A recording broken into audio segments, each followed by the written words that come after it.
Breaking news, Senator Robin Padilla kumpirmadong siya ang nagtakas at driver na sinakyan ni Bato de la Rosa. At malinaw na obstruction of justice ang kasong posibleng ipataw kay Padilla ayon kay Representative Laila de Lima. Kinumpirma ni Ramon Tulfo na nakatakas si Bato sa Maynila sa pamamagitan ng yate ng politiko pagsakay ng chopper papuntang Mindanao. Iginit ng veteranong kolumnista na si Ramon Tulfo na tinulungan umano si Senator Ronald de la Rosa ng isang kilalang politiko sa pag-alis ng Maynila kasunod ng isang maigting na insidente sa Senado. Sa pagbagkit sa isang source, sinabi ni Tulfo na umalis sa Senado Senator de la Rosa at Senator Robin Padilla noong May 14 at nagtungo sa Manila Yacht Club kung saan sila umano'y sumakay sa isang yate na pag-aari ng politiko patungo sa Batangas. Sinabi pa ni Tulfo na kalaunan ay lumipat si De La Rosa sa isang helicopter sa Batangas patungo sa Mindanao habang si Padilla ay nanatili umano. Ayon nga sa kanyang Facebook post, isang tanyag na politisyan ang tumulong sa pagtakas ni Senator Bato ayon sa aking Tweety Bird. From the Senate, dumiretso sila ni Senator Robin Padilla sa Manila Yacht Club kung saan sumakay sila ng yate na nasabing politisyan na pumalaot patungong Batangas. Ang yate may pangalang Masarap na Buhay sa salitang English, ani Tweety Bird. Pagdating ng Batangas ay nag-chopper si Batman patungong Mindanao pero di na niya kasama si Robin, sabi ng tweet. Ayon sa One TV Philippine News, iniimbestigahan ng mga otoridad ang di umano'y ruta ng pagtakas ni Senator Ronald Bato de la Rosa habang iniugnay ang mga ulat si dating Governor Luis Chavit Singson sa isang gabing paglilipat ng yacht mula sa Manila Yacht Club bagong inuulat na paglipad ng helicopter sa Mindanao. Nakikita rin umano si Senator Robin Padilla na kasama ni De La Rosa bago namataan sa Ninoy International Airport ilang oras. Malinaw na obstruction of justice, ani de Lima sa posibleng pananagutan ni Robin Padilla. Muling tumindi ang tensyon sa politika at legal na bumabalot kay Senator Ronald Bato de la Rosa matapos magkomento si House Senior Deputy Minority Leader Laila de Lima sa umano'y pagkakasangkot ni Senator Robin Padilla sa kontrobersyal na insidente sa Senado. Sa isang pahayag na mabilis na kumalat online, sinabi ni de Lima na posibleng maharap si Padilla sa mga legal na kahihinatnan kung magpapatunayang tumulong kay de la Rosa na umiwas sa mga otoridad. Kabilang sa mga posibleng paratang na binanggit niya ay pagharang sa ustisya, pagkukubli sa isang kriminal na takas, pagtulong at pag-abay sa isang kriminal na takas. Binigyan din pa niya obstruction of justice yan, malinaw po sa akin yan. Sa oras ng ulat, hindi naglabas ang opisyal na tugon si Senator Robin Padilla o Senator Bato de la Rosa hinggil sa mga pahayag ni de Lima. Para sa kaalaman ng lahat, ang obstruction of justice ay krimen na paghadlang sa investigasyon o paghuli ng kriminal tulad ng pagtatago ng ebidensya, pagsisinungaling sa pulis o pagtulong sa salarin na makatakas. Ang parusa dito ay pagkakakulong na humigit kumulang 4 hanggang 6 na taon, multa o pareho. Maaari ring matagal habang buhay sa pwesto kapag opisyal ng gobyerno ang gumawa. Para sa buong detalye, panoorin po natin ang buong. Ngayon sa Senado. Nakakalungkot at nakakagigil.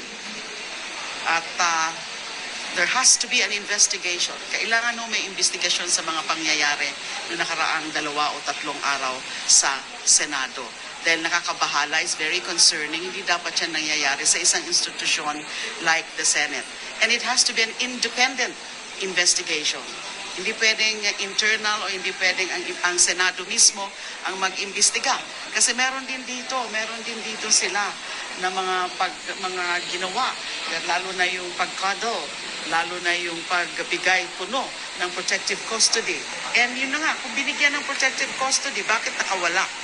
So ang daming mga tanong na dapat sagutin sa isang isang independent na investigation. It has to be by a body na wala dyan dapat sa Senado ang investigasyon. Sino po yung nasa isip ninyo na komposisyon ng independent investigation? Well, mga seasoned investigators and also mga retired members of, pwede rin retired members of the judiciary. Kasi it goes beyond the physical things that happen there. It goes into the very integrity, the very dignity of an institution like Senate, a democratic institution. So dapat yung talagang very credible na komposisyon ng mga mag-iimbestiga. Kanino po ninyo ina-address yung panawagan po ninyo for an independent investigation, Madam Senator? Either to the office of the President or even sa Kongreso. Congress can create a law to investigate what happened in the Senate. Kung masasabi ba natin na tumakas si Senator Bato, considering sinasabi nila wala pa daw kaso sa local court? Wala pong ganong requirement na kailangan muna ng isang warrant of arrest from a local court. This is a validly issued warrant of arrest by a tribunal, an international tribunal of competent jurisdiction. Yung Republic Act 9851 na binibigyan ng Estado ng karapatan na isurrender ang isang subject ng investigation or prosecution sa isang international tribunal na nagsasagawa na ng investigasyon at trial.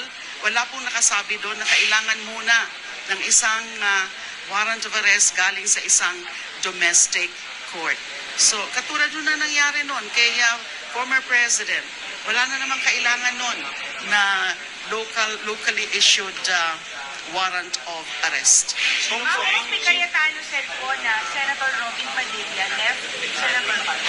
Ano po ang legal liability ni Senator Padilla? Obstruction of justice, harboring a criminal fugitive, aiding and abetting a criminal fugitive. Obstruction of justice yan. Malinaw po sa akin yan. Sino po ang talo, ano ang losses sa pagkawala ni Senator Bato doon sa pagkakabol sa Ichiki? Ang taong bayan, yung batas, the rule of law, ang talo po dito. At yung pinaka natalo dito sa nangyari na pagpapatakas kay Bato de la Rosa ay yung mga pamilya ng mga namatayan sa EJK. Talagang pinapakita nito na hindi talaga pwede dito sa Pilipinas litisin si Bato at si Duterte at kahit pa si Bongo. Dapat talaga sa ICC. Kasi may ganito mga institusyon that enables them and cuddles them. Kung drama lang yung nangyari nung Wednesday, sino pa simuno sa tingin niyo po? Pinakailan lumabas yan sa investigasyon pero sa dulo simple lang naman. Malalaman natin kung sino may pakana, kung sino ang pinakanakinabang. Pwede ba si SP Cayetano mismo yung nagpasimuno ng drama ko, no? I won't be surprised kasi naging Senate President siya dahil ipinasok niya yung botante niya papasok ng Senado, pinuslit nilang magkapatid. Kung Denima, sorry, last na lang. Your reactions, yung maraming mga nagsasabi, especially SP Cayetano, kayo rin daw mismo yung nagtago sa Senado noong 2017. Ako, maling-mali ho yan mga sinasabi na yan ni SP Alan. Ako po ay mapayapang nag-surrender noon nung ako ay inaresto noong February 24, 2017. Before that, the day before, lumabas yung warrant of arrest, ay umuwi muna po ako noon para magpaalam sa pamilya, para kunin yung aking mga gamit.